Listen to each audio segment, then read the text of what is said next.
ఆ బేసే వాళ్ళకి సంబంధించినటువంటి రాజశేఖర రెడ్డి గారు కానీ తర్వాత జగన్మోహన్ రెడ్డి గారు కానీ వాళ్ళు ఎందుకో ఆ ఒక రకమైనటువంటి ఆ యొక్క ప్రాధాన్యత ప్రాముఖ్యత తిరుపతికి ఉన్నటువంటి ఏదైతే ఔన్నత్యం ఉందో దాన్ని దెబ్బతీసేటటువంటి విధంగా ప్రతిసారి ఆ వ్యవహారశైలి కనబడతానే వచ్చింది.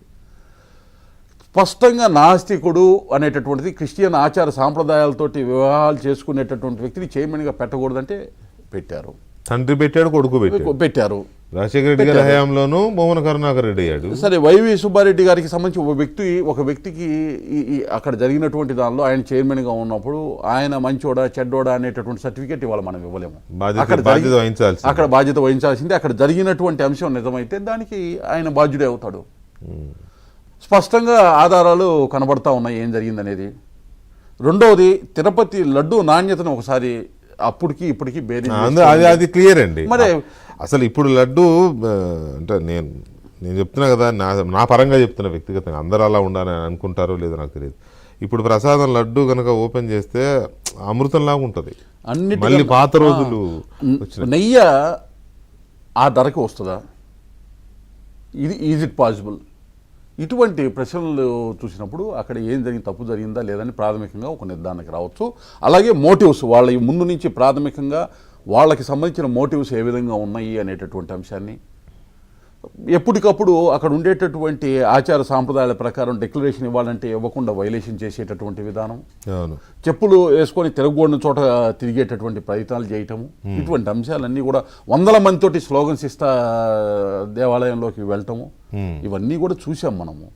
అయితే ఒకటి, ఇవాళ విచారణలో ఉన్నటువంటి పరిస్థితి పరకామణికి సంబంధించి అయితే విచారణ తర్వాత ఎవరైతే దోషులు ఉన్నారో తప్పు చేశారో వాళ్ళకి శిక్ష తప్పదు. అయితే ఇంతలోపే ఒక మాజీ ముఖ్యమంత్రి స్థాయిలో ఉండేటటువంటి వ్యక్తి వచ్చి ప్రెస్ మీట్ పెట్టి ఒక $9 పోతే 14 కోట్లు కడితే దాన్ని ఎలా, అసలు $9 నొక్కేసేవాడికి 14 కోట్లు కట్టగలిగేటటువంటి శక్తి ఎట్లా వచ్చింది? అదైతే కొంచెం ఎందుకు మరి ఆయన అలా ఎక్కడి నుంచి వచ్చింది? ఒకటి. రెండోది, అసలు ఈ ఇంత వెనకేసుకొచ్చేటటువంటి ప్రయత్నం చేస్తానంటేనే అనుమానాలు వస్తూ ఉన్నాయి.